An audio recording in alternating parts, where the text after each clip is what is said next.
자, 이 목표가 설정이 되고 나면 그 다음은 이제 5번 실행이라는 거죠. 실행. 자, 목표가 구체적으로 설정이 되었다면은 이제 실행하는 게 쉽습니다.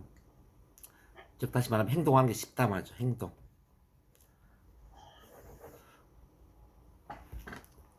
어떤 사람은 있잖아요. 어떤 사람은 목표가 있지만은 행동을 옮기지 않는 분들도 많죠.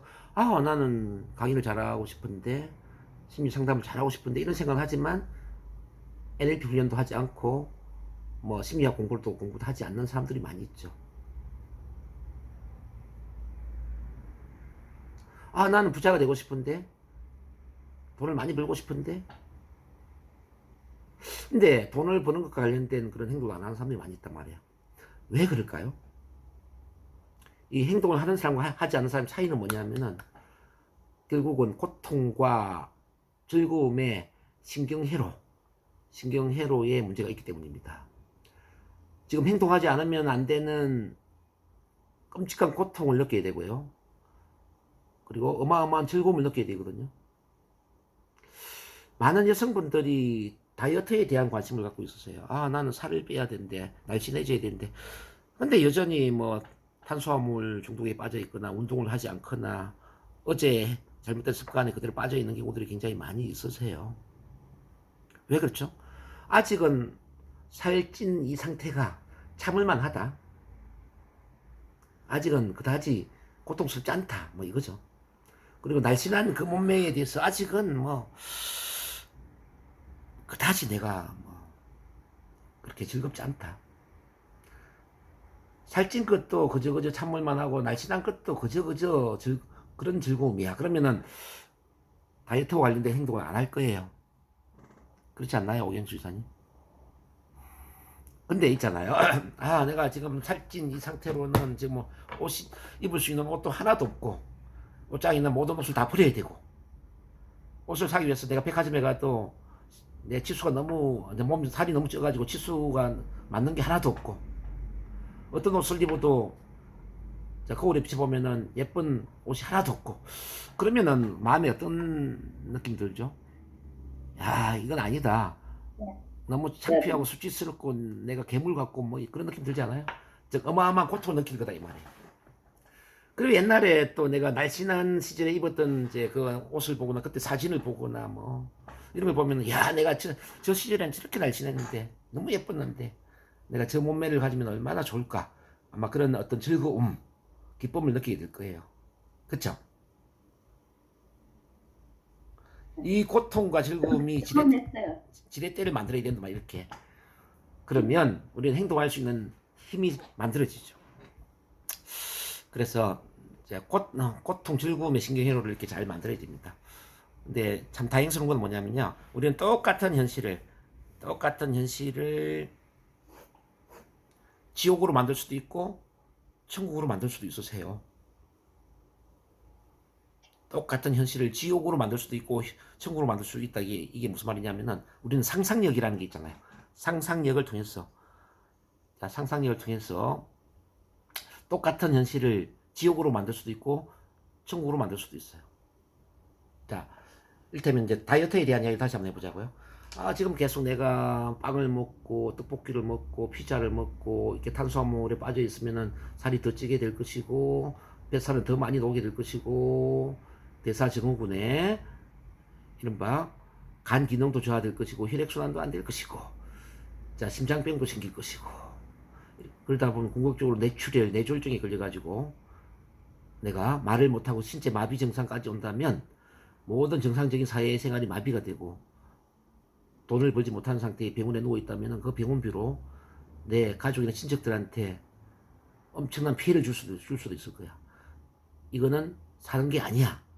이거는 인생이 아니야. 차라리 죽는 것보다 못해. 이런 상상을 하면 어떤 느낌이 들죠? 바로 지옥 같은 고통을 느끼는 겁니다. 맞아요?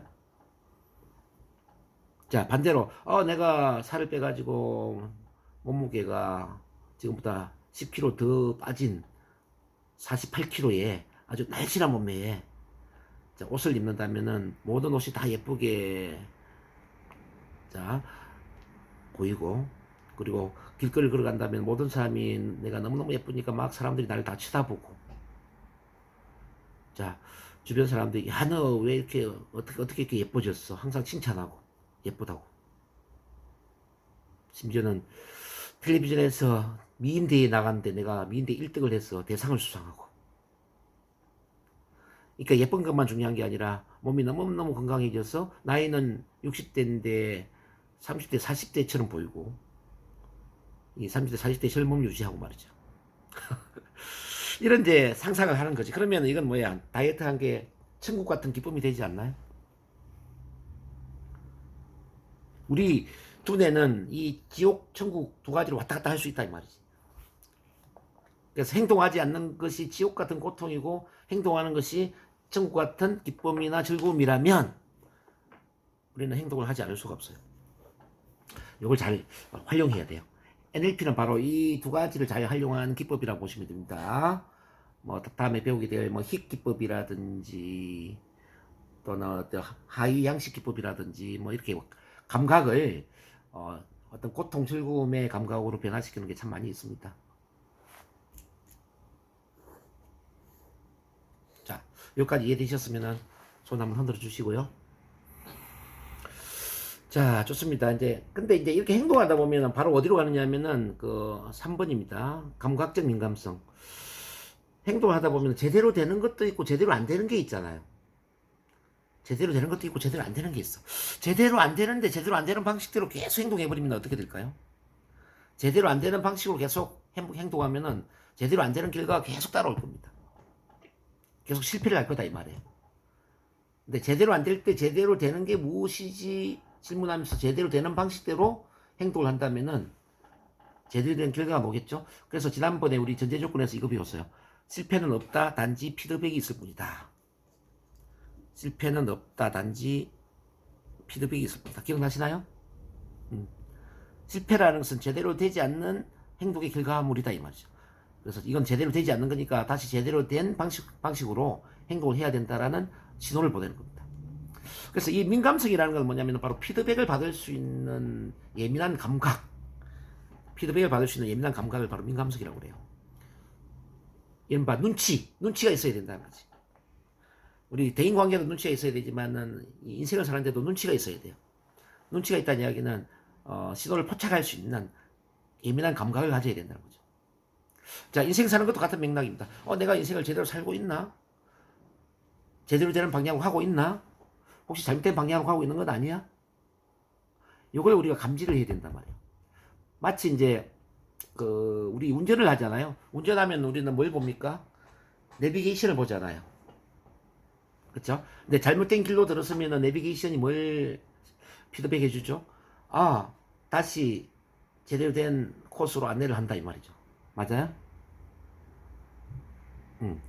자, 이 민감성은 바로 내비게이션을 볼 수 있는 그런 힘과 비슷해.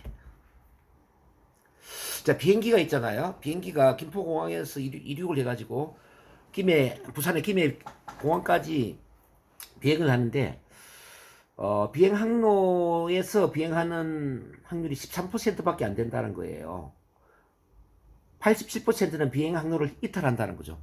그러면은 김포에서 김해까지 비행할 수 있는 힘은 어디에서 가능할까요? 바로 피드백을 받을 수 있는 힘이거든요. 즉 비행기의 그 내비게이션이 계속 지금 항로를 벗어났습니다. 항로 안으로 들어오세요. 항로를 벗어났습니다. 항로 안으로 들어오세요. 계속 피드백을 준다는 거죠. 이 내비게이션의 힘이 비록 87%가 비행 항로를 이탈했지만 김해 공항까지 갈 수 있는 그 힘을 제공한단 말이에요.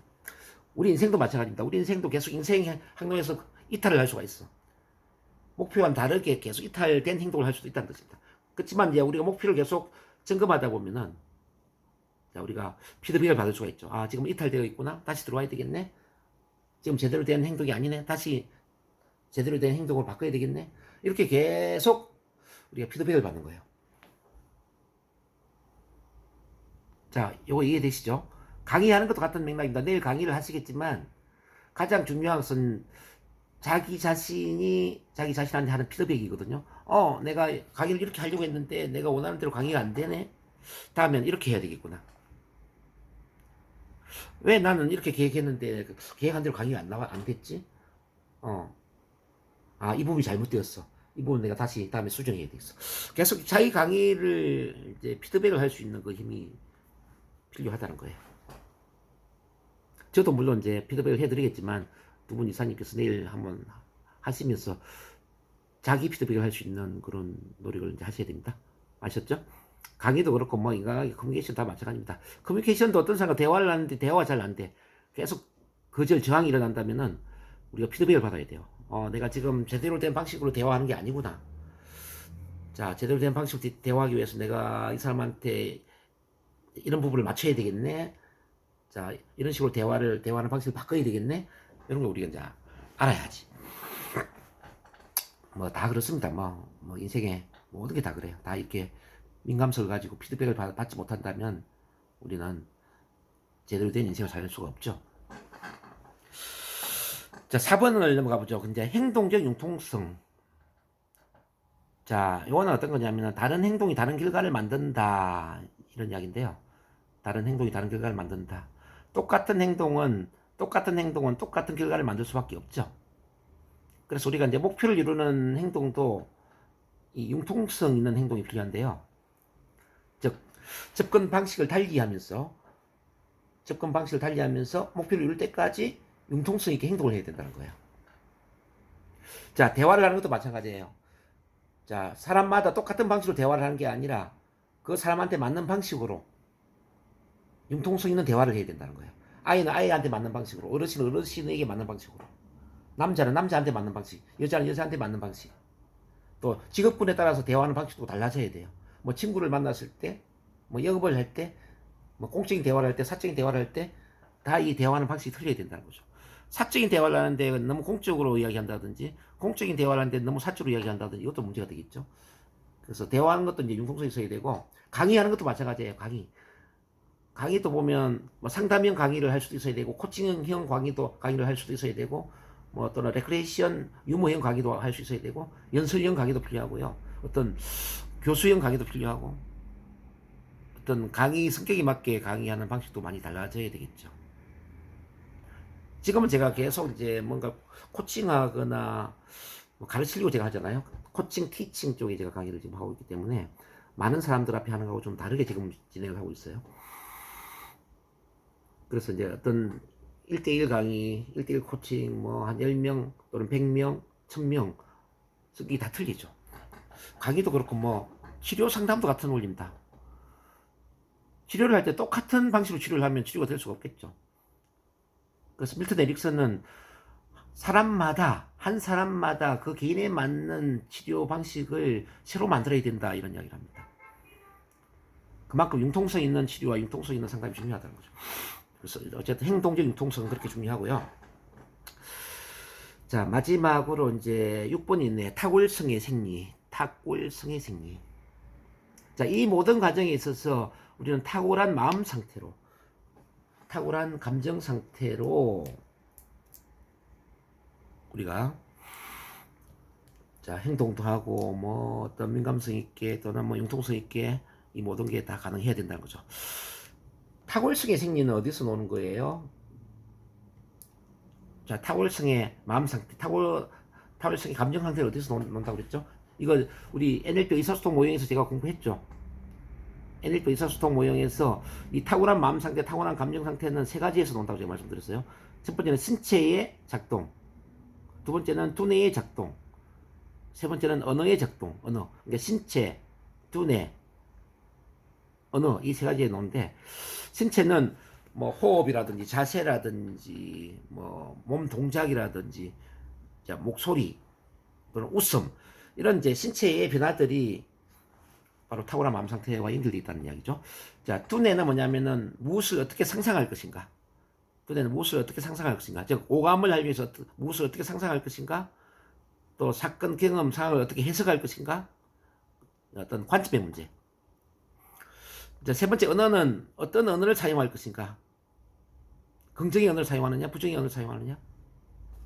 자, 긍정의 언어를 사용하되 또 어떤 구조로 말을 할 것인가. 뭐 스토리텔링으로 이야기하느냐, 비유주로 이야기하느냐, 질문법으로 이야기하느냐, 돌직구로 이야기하느냐에 따라서 느낌이 달라지겠죠.